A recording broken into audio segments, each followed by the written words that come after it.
Wasiat terakhir Babe Cabita kepada sang istri.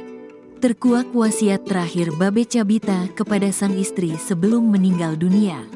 Sebelum meninggal, Babe Cabita ternyata sempat minta hal ini ke sang istri. Lantas apa wasiat terakhir Babe Cabita sebelum meninggal dunia?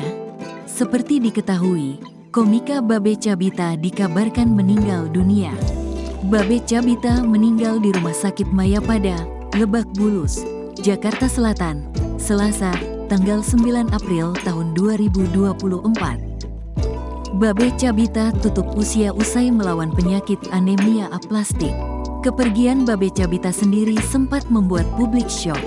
Pasalnya, Babe Cabita masih aktif membuat konten lucu di media sosialnya. Kini, publik dan sederet rekan artis merasa sangat kehilangan Babe Cabita. Meninggal dunia, Babe Cabita rupanya sempat tinggalkan wasiat terakhir kepada istrinya, Faty Indraloka. Hal itu diketahui dari unggahan di akun Instagram @lambegosip pada Senin, tanggal 15 April tahun 2024.